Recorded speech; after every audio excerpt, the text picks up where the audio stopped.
નમસ્કાર, playground the sport શોમાં આપનું સ્વાગત છે. આપની સાથે હું છું પાર્થ મોદી. દર્શક મિત્રો, પ્લેગ્રાઉન્ડ ધ સ્પોર્ટ શોમાં આજે વાત કરવી છે ભારતીય ક્રિકેટ બોર્ડ BCCI બુધવારે 2023-24 જે પ્લેયરોને લઈને જે કોન્ટ્રાક્ટ હોય, વાર્ષિક કોન્ટ્રાક્ટ, એની પસંદગી કરી છે. ઘણા ખેલાડીઓ જેને બહાર કાઢવામાં આવ્યા છે યાદીમાંથી 30 જેટલા ખેલાડીઓ છે કે જેમનો સમાવેશ આ યાદીની અંદર કરવામાં આવ્યો છે. ઘણા ખેલાડીઓ જે A+ કેટેગરીમાં છે તો ઘણા A કેટેગરીમાં છે. મહત્વની ચર્ચા ક્લીન બોલ્ડ એટલા માટે કે ખેલાડીઓ માટે આ કોન્ટ્રાક્ટ્સ અને BCCIના જે કોન્ટ્રાક્ટ્સ હોય છે એ કેટલા મહત્વના હોય છે અને જે ખેલાડીઓને બાકાત રાખવામાં આવ્યા છે કે જે ખેલાડીઓને આ યાદીની અંદર સમાવેશ નથી કરવામાં આવ્યો, એને શું નુકસાન પડશે, એના કેરિયર ઉપર કેટલી અસર પડશે, આ તમામ મુદ્દે ચર્ચા કરવી છે. ચર્ચામાં આપણી સાથે જોડાયા છે સ્પોર્ટ એક્સપર્ટ અશોકભાઈ મિસ્ત્રી. અશોકભાઈ, આપનું સ્વાગત છે કાર્યક્રમમાં. Thank you so much. દર્શક મિત્રો, ચર્ચાને આગળ વધારીએ તે પહેલાં એક નજર કરીશું સ્પોર્ટ રિપોર્ટ પર. BCCIએ આજે ખેલાડીઓ માટે વાર્ષિક કોન્ટ્રાક્ટની જાહેરાત કરી. સૌથી મહત્વનો ફેરફાર એ હતો કે BCCIની સૂચનાને અવગણી મનમાની કરનાર ઈશાન કિશન અને શ્રેયસ આયર કોન્ટ્રાક્ટ લિસ્ટમાંથી પડતા મુકાયા છે. સૌથી ટોપ ગ્રેડમાં A+માં રોહિત શર્મા, વિરાટ કોહલી, જસપ્રીત બુમરાહ અને રવિન્દ્ર જાડેજાનો સમાવેશ કરાયો છે, જ્યારે A ગ્રેડમાં 6 ખેલાડીઓનો સમાવેશ થાય છે, જેમાં R અશ્વિન, મોહમ્મદ શમી, મોહમ્મદ સિરાજ, KL રાહુલ, શુભમન ગિલ અને હાર્દિક પંડ્યાનો સમાવેશ થાય છે. ગ્રેડ Bમાં 5 ખેલાડીઓ જેમાં સૂર્યકુમાર, ઋષભ પંત, કુલદીપ યાદવ, અક્ષર પટેલ અને વિક્રમી યશસ્વી જયસ્વાલનો સમાવેશ થાય છે, જ્યારે ગ્રેડ C 15 ખેલાડીઓને અપાયો છે, જેમાં રિકુ સિંઘ, તિલક વર્મા, ઋતુરાજ ગાયકવાડ, શાર્દુલ ઠાકુર, શિવમ દુબે, રવિ બિશ્નોઈ, જીતેશ શર્મા, વોશિંગ્ટન સુંદર, મુકેશ કુમાર, સંજુ સેમસન, અર્શદીપ, KS ભારત, પ્રસિદ્ધ કૃષ્ણ, આવેશ ખાન અને રજત પાટીદારનો સમાવેશ કરાયો છે. કોન્ટ્રાક્ટ માટે મિનિમમ 3 ટેસ્ટ મેચ અથવા 8 વન ડે અથવા 10 T20નો ક્રાઇટેરિયા છે, જેમાં ધ્રુવ જુરેલ અને સરફરાઝ માત્ર 2 જ ટેસ્ટ રમ્યા છે, ત્યારે 5મી ટેસ્ટ મેચ બાદ તેમનો પણ સમાવેશ કરાશે. BCCIએ દરેક ખેલાડીઓને જણાવ્યું કે જ્યારે નેશનલ ડ્યુટી પર ના હોય ત્યારે ડોમેસ્ટિક ક્રિકેટ રમવું જરૂરી છે.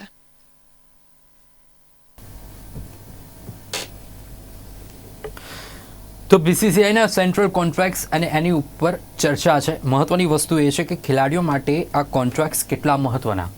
ઘણી વખત યાદીની અંદર સમાવેશ ન થાય એટલે ખેલાડીઓ વિરોધ વ્યક્ત કરે, પરંતુ ઇરફાન પઠાણ, ભૂતપૂર્વ બોલર ભારતીય ક્રિકેટ ટીમના, અને એમણે ટ્વિટર ઉપર ટ્વીટ કરીને BCCI અને હાર્દિક પંડ્યા વિશે ક્યાંક પોતાના સવાલો વ્યક્ત કર્યા. અશોકભાઈ, પહેલો પ્રશ્ન એ થાય કે BCCI દ્વારા જે વાર્ષિક કોન્ટ્રાક્ટ્સ જે બહાર પાડવામાં આવે કે એમાં જે ગ્રેડ અપગ્રેડ થાય ખેલાડીઓના કે ગ્રેડ ડાઉન પણ થાય, આ પરિસ્થિતિ જે પણ હોય, પરંતુ યાદીની અંદર સમાવેશ એ ખેલાડીઓ માટે કેટલું મહત્વનું?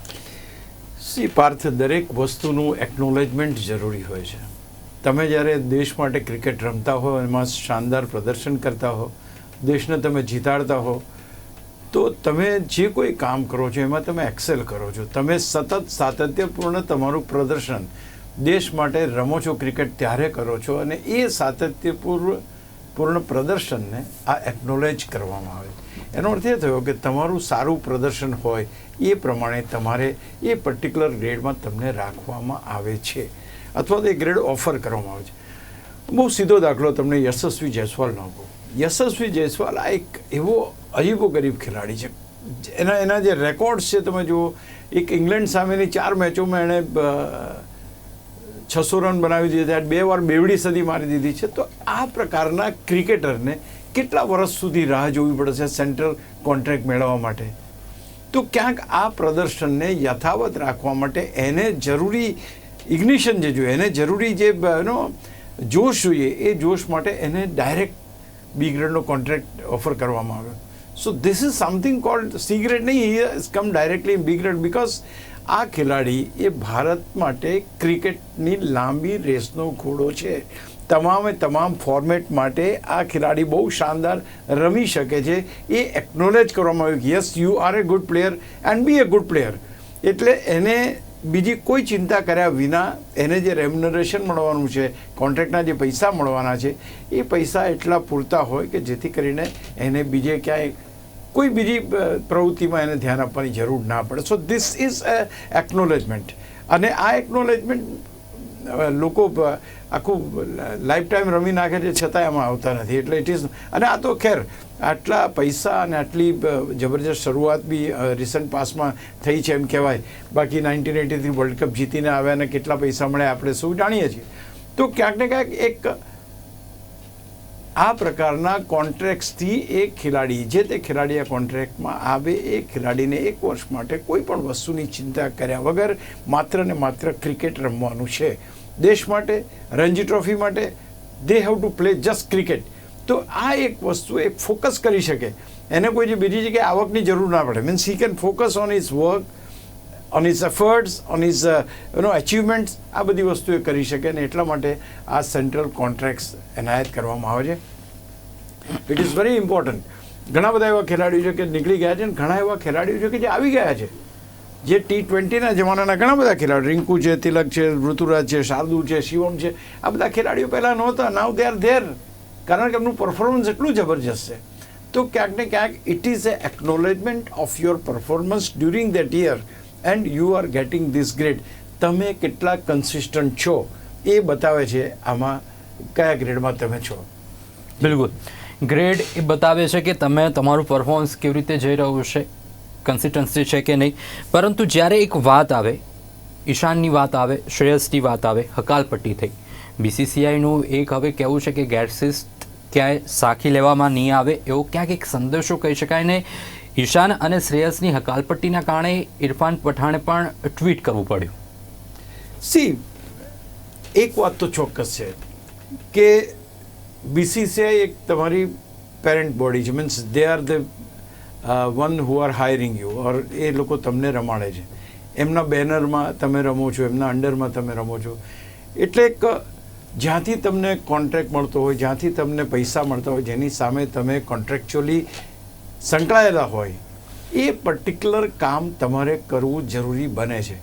સી, કારણો એવા કે આટલાને આને આમ કર્યું કે આને આમ કર્યું. હું એક વસ્તુ કહેવા માગીશ કે ઈશાન કિશન અને શ્રેયસ અય્યરે જે રીતે in spite of Rahul Dravid's instructions, in spite of Rohit Sharma's instructions in the sense કે વાતમાં એમણે કહ્યું, ઇવન સેક્રેટરી જય શાહે કહ્યું, તે છતાં પણ એમનો જે રૂટીન જે છે, અથવા તો બેક ટુ ક્રિકેટ આવવાનું હતું, એમને ડોમેસ્ટિક ક્રિકેટ રમવાનું કહ્યું હતું, એ રમ્યા નથી.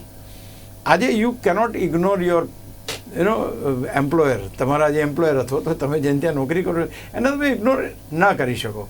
તમે તમારા વિચારો ચોક્કસ રાખી શકો, પણ તમે એમ કહો કે ના એ તો કયા કરે, એવું ના ચાલી શકે. તો yes, it is clear cut instructions એ લોકોને. આ વખતના જે કોન્ટ્રાક્ટની વાત કરીએ આપણે, તો આ વખતે તો ખેર કહેવામાં જ આવ્યું છે કે તમે જ્યારે નેશનલ ડ્યુટી ઉપર ક્રિકેટ ના રમતા હો, તો તમારે ડોમેસ્ટિક ક્રિકેટમાં ભાગ લેવો જ પડશે. That has been made compulsory. તો હવે તમને એવું બી બની શકે થોડા દિવસમાં તમને વિરાટ કોહલી છે, રોહિત શર્મા છે, આ ખેલાડીઓ પણ તમને જોવા મળી શકે.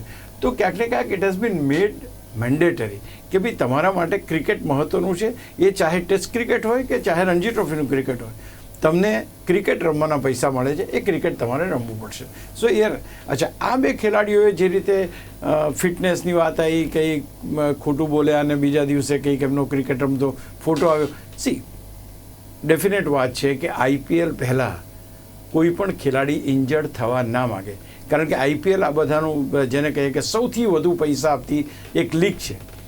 પણ એની આડમાં અથવા તો એ રમવાનું છે એટલા માટે તમે નેશનલ ગેમ્સ ન રમી શકો, નેશનલ ડ્યુટી તમે ના બજાવી શકો. તમે ટેસ્ટ મેચ કે વન ડે ના રમતા હોય બરાબર છે, પણ when you are not playing તો તમે રણજી ટ્રોફી ના રમી શકો. I think that is not the way. તો એટલે ક્યાંક ને ક્લિયર કટ રસ્તો એમને બતાવવામાં આવે છે કે ભાઈ ડિસિપ્લિન તો તમારે રાખવું પડશે અને નેશનલ ક્રિકેટ પણ તમારે રમવું પડશે if you are a contracted with BCCI. તો આ એક વસ્તુ મારી દ્રષ્ટિએ પરફેક્ટ છે. આપણે એમ ના કહી શકીએ કે ભાઈ આને આમ રમ્યું તો આને કેમ થયું. આ વખતે ડિસિઝન એમ લીધું કે in spite of repeated request Ishan Kishan અને Shreyas Iyer have ignored the indirect instructions અને એના કારણે આ એમને ભોગવવાનું આવ્યું છે. એટલે હું માનું છું કે દરેક ખેલાડીએ એ ધ્યાન તો રાખવું જ રહેશે કે ભાઈ એ ડોમેસ્ટિક ક્રિકેટ રમે છે. ઓનલી ધ નેશનલ ડ્યુટીઓ એટલે તમે ડોમેસ્ટિક ક્રિકેટ ન રમો એવું કરવાને કોઈ કારણ મને લાગતું નથી. બિલકુલ. એક પ્રશ્ન એ થઈ રહ્યો છે ઇરફાન પઠાણના ટ્વીટને લઈને, કારણ કે આપ નેશનલ ડ્યુટીની જે વાત કરી, જો હાર્દિક પંડ્યા રેડ બોલ કે નેશનલ ડ્યુટી નથી ભજવી શકતા તો વ્હાઇટ બોલ ડોમેસ્ટિક એમને પણ એ અન્ય ખેલાડીઓની જેમ એમને પણ ભાગ લેવો જોઈએ કે ન લેવો જોઈએ, એક પ્રશ્ન આ ઇરફાન પઠાણનો એ પણ થાય છે. અને ઇરફાન પઠાણનું કહેવું એવું છે કે જો કાયદા છે, નિયમ છે તો એ બધા જ માટે લાગુ થવા જ જોઈએ. જો એ થશે તો ક્રિકેટનું ભવિષ્ય આગળ સારું આપશે, પરિણામ સારા મળશે. બિલકુલ સાચી વાત છે. હાર્દિક પંડ્યા કેમ નથી રમતો? What is the reason? એણે નેશનલ ડ્યુટી બજાવવાની ના પાડી છે. જ્યાં સુધી એને ફિટનેસ સર્ટિફિકેટ નહીં મળે અથવા તો એને ફિટનેસ પૂરેપૂરી છે કે નહીં એ નહીં મળે, અને એ કોણ આપે છે? BCCI આપે છે. BCCI જ એને પ્રમાણિત કરે છે કે weather is fit to play or not. તો જ્યાં સુધી BCCI એને રમવા માટે ફિટ જાહેર ના કરે ત્યાં સુધી એ ના રમે, એ ખૂબ સ્વાભાવિક વાત છે. પહેલી વસ્તુ આ છે.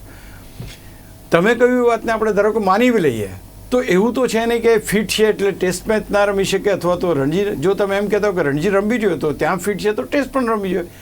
હી is a contracted players of a higher grade. A ગ્રેડનો ખેલાડી છે કે જેણે ભૂતકાળમાં ભારતને જબરજસ્ત વિજય અપાવ્યા છે ને એણે એનો લોહો મનવાયો છે. Because he has not got any opportunity to play, એટલા માટે એને ક્યાંક ને ક્યાંક આ પ્રમાણેનો કોન્ટ્રાક્ટ યથાવત રાખવામાં આવ્યો. જે ટ્વીટ ચાલી રહ્યું છે એના રિસ્પોન્સમાં મારે કહેવું છે કે ભાઈ હી હેઝ પ્લેડ અને he has played for the country. અને તમે આ જ બધા વ્યક્તિઓ છે, આ જ બધા there are plenty of people who were earlier players, now they are in the commentary or any other field. They were saying કે કપિલ દેવનું રિપ્લેસમેન્ટ મળી ગયું, આમ થઈ ગયું, આમ થઈ ગયું. આ જ ખેલાડીને આપણે માથા ઉપર લઈને ફરતા હતા. ગુજરાત ટાઇટન્સમાં જ્યારે એને વિજય મેળવ્યો ત્યારે બધા કહેતા હતા કે આના જેવો તો ઓલરાઉન્ડર કોઈ કહેવાય નહીં. તો સડનલી શું થઈ ગયું? Because he has not played any match. એ મેચ ઘેર રજા લઈને જતો નથી રહ્યો. એ નથી રમ્યો because of his injury, because of his long illness. એ આવ્યો, આપણે જ આપણી નજર સામે જ ઇન્જર્ડ થયો જોયેલું છે કે એનો પગ મચકોડાયો ગયો અને જે રીતે વર્લ્ડ કપમાંથી બહાર થયો. સો હું માનું છું કે એ ખેલાડીને એટલું રિસ્પેક્ટ તો તમારે આપવું પડે કે ભાઈ દેટ ઓકે, હવે ત્યાર પછી હવે ધારો કે વેન ઇઝ કમિંગ બેક અને આવતા વર્ષે જો એનું જ્યારે જજમેન્ટ થાય એને રમવાની તક આપવી જોઈએ. મિનિમમ ક્વોલિફિકેશન શું છે ખબર છે તમને? Minimum qualification 3 test, 8 one day અને 10 T20 છે. તો એને એટલા વર્ષમાં એટલું રમવાતો હતો. તમે કહેવાનું તાત્પર્ય છે કે યસ, બધાને એમ થયું કે ભાઈ આને કેમ કોન્ટ્રાક્ટમાં યથાવત રાખવામાં આવ્યો તો ટોપ ગ્રેડમાં છે. Because he is suppose to be there. કારણ કે એને જે કંઈ રમવા મળ્યું છે અથવા તો નથી મળ્યું, that is due to injury, not of his personal reasons. એટલે માનવું છે કે આ એક થોડીક આપણે એ રાખવી જોઈએ કે એને એક વર્ષ રમવાનું મળે અને પછી એનું જજમેન્ટ થાય કે હા ભાઈ આ વર્ષમાં, આખા વર્ષમાં રમ્યો છે, એણે કેટલા રન કર્યા, એ તો તમારે આપવું જ પડશે. બિલકુલ. જ્યારે આ કોન્ટ્રાક્ટ્સમાં આગળ વાત થાય તો સિરાજ, રાહુલ અને ગિલને ક્યાંક પ્રમોશનની વાત છે કે પ્રમોશન મળ્યું છે, ગ્રેડ એની અંદર સમાવેશ થઈ ચૂક્યો છે. જ્યારે સામે પક્ષે વાત કરીએ તો અક્ષર છે, રિષભ પંત છે, ડાઉનગ્રેડ બી ગ્રેડમાં સ્થાન મળ્યું છે. આપે કહ્યું કે ગ્રેડ વધવા કે સારા ગ્રેડમાં જવું એ પરફોર્મન્સની એક સાતત્યતા છે કે પરફોર્મન્સ જો સારું હશે તો તમને સારા ગ્રેડની અંદર લેવામાં આવશે. પરંતુ જ્યારે આ ખેલાડીઓની વાત કરીએ તો કયા એવા કારણો છે? સૌથી પહેલાં તો જે કોઈ મળેલી તકોમાં તમારું પરફોર્મન્સ સારું ના હોય તો તમને ડાઉનગ્રેડ કરી શકે છે. ઇટ ઇઝ ધેર પ્યુરોગેટિવ, અને એ પ્યુરોગેટિવ છે કે ભાઈ એમને ડાઉનગ્રેડ કરી શકાય જો એમનું પરફોર્મન્સ યોગ્ય ના લાગે. Akshar Patel has been given many opportunities. હું નથી માનતો કે એને કોઈ ઓછી ઓપોર્ચ્યુનિટી મળી હોય બીજા ખેલાડીઓ કરતાં. તો ક્યાંક ને ક્યાંક he has not been able to perform that way. Similar way Rishabh Pant injured થયો, એક્સિડન્ટ થયો, ત્યાર પછીનો ગાળામાં રમી નથી શક્યો. શરૂઆતમાં જે રમ્યો એનો એટલો પરફોર્મન્સ એટલો જબરજસ્ત ના રહ્યો. તો ક્યાંક ને ક્યાંક એને ડાઉનગ્રેડ કરવામાં આવ્યો છે. અને C, one thing is very clear, player જેવો રમતો થશે એટલે એના ઓટોમેટિક એના પરફોર્મન્સ તમને દેખાવાના છે. અક્ષર પટેલનો હું માનું છું ત્યાં સુધી તકો તો આપવામાં આવી છે અને એ તકોમાં ઘણીવાર એને રમતા પણ જોયા છે આપણે કે ભાઈ પણ ક્યાંક એનો જે is a very different type of cricketer. એને ભારતીય ટીમમાં રહેવું હોય અથવા તો જે કોઈ પરફોર્મન્સમાં રહેવું હોય તો એને રવિન્દ્ર જાડેજાની સામે આવે, અશ્વિન એની સામે આવે અને અશ્વિન અને જાડેજાની બેની જ્યારે જોડી હોય તો પછી એને અક્ષર પટેલને લેવો કે ના લેવો એ વાત આવે તો ક્યાંક પૂરતી તકો નથી મળી. કારણ કે ભારતીય ક્રિકેટનું માળખું એવું છે અત્યારે કે તમે કોઈ એક ખેલાડીને પડતો મૂકીને તો તમે કંઈ કરી ના શકો. તો આ એક વસ્તુ એ થોડીક નડે બી છે, થોડીક બેકફૂટ ઉપર બી લઈ જાય છે કે ભાઈ તમે એની પાસે જે કામ કરો. હવે તમે આજે કહો કે ચાલ આજ તારે રમવાનું છે ને એ દિવસે એનો પરફોર્મન્સ કદાચ ના બી થયો તો શું? તો ઓવરઓલ તમે 4 મેચો રમ્યા, 4 મેચમાં તમારા 20-25 રન જ થયા તો શું? તો એના કારણે કોન્ટ્રાક્ટ નહીં કરવો, હા થોડું અજુગતું લાગે ચોક્કસ, પણ એ નિયમ છે. નિયમ એટલા માટે કહું છું કે જેનો સારો પરફોર્મન્સ છે, જેમને અપગ્રેડ કરાયા છે, look at their contribution to the team. Mohammed સિરાજની બોલિંગ તમે જુઓ, જે અશ્વિનની તમે જુઓ કે they are really getting the victory for the team. અને બીજો સૌથી મારી દૃષ્ટિએ ગેરલાભ જે અક્ષરને થાય છે, because Akshar Patel has to come at the latest stage of the game. એટલે 5-6 ખેલાડી રમે ત્યાર પછી એને આવવાનું થાય છે. એટલે એ પણ એક બહુ મહત્ત્વનું છે કે એની પાસે જ્યારે પણ મેચ આવે ત્યારે એને ચોગ્ગા છગ્ગા જ મારવાના હોય છે. ધારો કે T20 અથવા વન ડે હોય તો, અરે ટેસ્ટ મેચ હોય તો તક જ ઓછી મળે છે. તો આ બધી વસ્તુ ક્યાંક ને ક્યાંક, તે છતાંય એક વસ્તુ ચોક્કસ છે કે દે વેર પરફોર્મિંગ સો વેલ અને એટલા માટે એમને અપગ્રેડ કરાયા હતા. એટલે સારા પ્રદર્શનને કારણે અપગ્રેડ કરાયા હતા. તો થોડુંક નબળું પ્રદર્શન છે તો ડાઉનગ્રેડ કરાય છે. They are still in the contract. તો એક આ વસ્તુ બી થોડી કન્સિડર કરવી પડે કે ભાઈ એ કયા નંબર પર રમે છે, કોની સાથે એની કોમ્પિટિશન છે ને કેટલું એનું કોન્ટ્રીબ્યુશન છે. આ 3 વસ્તુ બી જોવામાં તો ચોક્કસ. હું ડિફેન્ડ નથી કરતો કે આ રીતના આ સાચું જ છે કે આ ખોટું છે. ઘણીવાર એમ લાગે કે યાર આનું તો સારું પરફોર્મન્સ હતું તોય કેમ. અને બીજી એક અત્યારની વાત એ છે કે તમારે જેટલા ખેલાડીઓને કોન્ટ્રાક્ટ આપવાના છે એ 30 જ છે, કોઈ તમે 70-80 ખેલાડીઓને તો આપી નથી શકવાના. એટલે તમારા કન્સ્ટેન્ટમાં તમારી જે કેટેગરી હોય, તમારો જે ક્રાઇટેરિયા હોય, એ ક્રાઇટેરિયા ક્યાંક ને ક્યાંક એ રીતે જોવો જોઈએ કે તમારું પરફોર્મન્સ લિંક છે. તો આજે A+માં 4 ખેલાડીઓ કેમ છે, આપણે વિચાર કરીએ, તમે વિચાર કરો કેવા જબરજસ્ત ખેલાડીઓ છે. તો હું માનું છું કે આ એક ક્રાઇટેરિયાની વાત છે. અને next when he gets a opportunity he can come back in upgradation. There's no issue on that. બિલકુલ, ડેફિનેટલી. ગ્રેડ એક એવી વસ્તુ છે કે જે તમારા પરફોર્મન્સને ક્યાંક સ્ટોપ નહીં કરી શકે, રેઝિસ્ટ નહીં કરી શકે. જો તમારું પરફોર્મન્સ સારું હશે તો એ ચોક્કસથી લોકોની આંખોમાં આવવાનું જ છે. યશસ્વી જયસ્વાલની એક વાત કરીએ કે એવો ખેલાડી, આપણે સ્ટાર્ટિંગમાં પણ વાત કરીએ કે એવો ધુરંધર ખેલાડી કે જેને પ્રિડિક્ટ કરવો પણ ક્યાંક હવે ઇમ્પોસિબલ બની ગયું છે. કયા દિવસે આ ડબલ સેન્ચુરી મારી જાય, કયા દિવસે ચાલી જશે. એ પછી ઓપનિંગમાં આવે કે વન ડાઉન આવે કે કોઈ પણ સ્થાને આવે, સીધી ગ્રેડ બીની અંદર એન્ટ્રી, કેટલી પ્રભાવશાળી યશસ્વીની આ એન્ટ્રી. હું માનું છું કે it is very very very important. કારણ કે તમે એક રમતા ખેલાડીને તમે જો એને એમ કહો કે ઓકે યુ આર હિયર, તારું સ્થાન અહીંયા છે, I think he will be definitely એની રમવાની આખી શૈલી, સ્ટાઇલ તમને બદલાઈ જશે. Because he knows what is doing. અને એ ખેલાડી બહુ જમીન લેવલમાંથી આવેલો છે, so he knows importance of this contracts and everything. તો એના પરફોર્મન્સમાં તમને એની ચમક દેખાશે. આની સાથે હું બીજા 2 નામ બી લઈ લઉં કદાચ આના પછીના પ્રશ્નમાં છે, પણ તો કે જુરેલ અને સરફરાઝ, આ 2 ખેલાડીઓનું પ્રદર્શન આપને કેવું લાગ્યું? જોરદાર લાગ્યું. પણ એ ખેલાડીઓને આમાં સમાવેશ કરાયા નથી. એનું ક્લેરિફિકેશન આપ્યું છે કે 5મી ટેસ્ટ મેચ પતે ત્યારબાદ આ બંને ખેલાડીઓને પણ કોન્ટ્રાક્ટમાં લાવી શકાય છે. એનો અર્થ એ થયો કે minimum qualification of getting entry into the contract is 3 test match. એ 3 ટેસ્ટ મેચ હજુ આ ખેલાડીઓની થઈ નથી. 3જી ટેસ્ટ મેચ થતાની સાથે પરફોર્મન્સ બી સારું હશે ને તો એમને એ કોન્ટ્રાક્ટ્સ ઓફર થઈ શકે છે. એટલે અહીંયા મારું જે કહેવાનું તાત્પર્ય છે કે ભાઈ તમને તમારા પરફોર્મન્સ લોકો જુએ છે, એને રેટ કરે છે અને એ પ્રમાણે તમને એ કરે. તમને અહીંયા આગળ નથી મળ્યું તો એનો અર્થ એ નહીં કે તમને નહીં મળે. તમે જેવી એનો ક્રાઇટેરિયા પૂરો કરશો એટલે યુલ બી. એટલે યુવા ખેલાડીઓને, અને બીજું ખાસ કરીને મેં T20ના આ જે બીજું લિસ્ટ આખું લાંબુ છે એની વાત કરો તમે, જે C ગ્રેડના કોન્ટ્રાક્ટ છે બધા T20ના ખેલાડીઓ છે.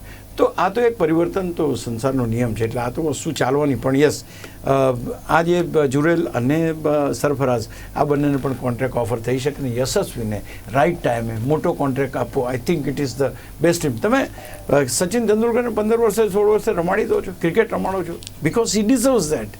તો અહીંયા આગળ યશસ્વી જયસ્વાલ ઇઝ ડિઝર્વિંગ દેટ. તો હું માનું છું કે યસ, એ એક બહુ સારું પગલું કહેવાય ને that will always રિમેમ્બર્ડ for a longer time કે હા ભાઈ, જો તમારો પરફોર્મન્સ આટલો જબરજસ્ત હોય તો તમે અહીંયા પણ જઈ શકો. લુક, બીજી એક વાત, આપણે આઈપીએલમાં ઘણી વાર જોયું છે 15 કરોડમાં આગલા વર્ષે ખરીદે અને બીજા વર્ષે એને 2 કરોડ કોઈ આપવા તૈયાર ના હોય. તો આ તો વસ્તુ રહેવાની, તમારા પરફોર્મન્સની સાથે જ લિંક છે. આ નેશનલ ડ્યુટીમાં તમને થોડોક વધારે સમય મળે, but it doesn't mean that you don't perform. એટલે અત્યારે ભલે પરફોર્મ કરીને અહીંયા આવે છે, એ પ્લસમાં જઈ શકે છે, એમાં પણ ક્યાંક ને ક્યાંક એ પરફોર્મન્સની કન્સિસ્ટન્સી હોવી પણ એટલી જ જરૂરી છે. બિલકુલ. પરંતુ એક યુગની જ્યારે વાત થાય ત્યારે ઘણા બધા નામો યાદ આવે. પુજારા છે, ધવન છે, હુડા છે, આયર અને ઈશાન તો ખેર અત્યારે છે, પરંતુ એવું કહી શકાય ચહલનો એક યુગ છે કે હવે આ યુગ પૂરો થઈ ગયો. અને આમાંથી જો આ ચાન્સીસની એક વાત કરીએ તો કયા એવા ખેલાડીઓ છે કે જેમને હજુ ચાન્સ છે પાછા આવવાના, આયર અને ઈશાનની વાત સિવાય કદાચ જો વાત કરવી હોય તો? અત્યારે જે તમે નામો કીધા એમાં ઈશાન કિશન અને આયરની આપણે વાત કરીએ તો I think they have got a chance કે હજુ બી સારું રમીને ડોમેસ્ટિક ક્રિકેટમાં આગળ આવી શકે. Chances are very less. તે છતાં પણ બાકી તમે જે નામ દીધા એ નામના રિપ્લેસમેન્ટ ભારતીય ટીમે શોધી લીધા છે. ફોર્ચ્યુનેટલી તમે જે કહો, અનફોર્ચ્યુનેટ એટલા માટે કે આ તો દિગ્ગજ ખેલાડીઓ તમારી પાસે નથી. ચહલ છે, પુજારા છે, આ બધા ખેલાડીઓ નથી. અને એની જગ્યાએ આવેલા ખેલાડીઓનું પરફોર્મન્સ એટલું શાનદાર છે, એટલું દમદાર છે, એટલું જોરદાર છે કે હવે ક્યાંક આ ખેલાડીઓની રમતની શૈલી એ ક્યાંક ભૂતકાળ બની ગઈ એમ ચોક્કસ કહેવાનું મન થાય છે. જે સ્લોનેસ હતી, જે રિજિડનેસ હતી, it's a test cricket. I am not blaming him. બધા દ્રવિડ પણ એ રીતે રમતા હતા, લક્ષ્મણ પણ એ રીતે રમતા હતા, મંશુપન ગાયકવાડને રમતા જોયો છે, બેવડી સદી માટે કેટલો સમય લીધો હતો, દેટ આઈ નો. એટલે I am not blaming that, because એ ક્રિકેટ એ પ્રકારનું હતું.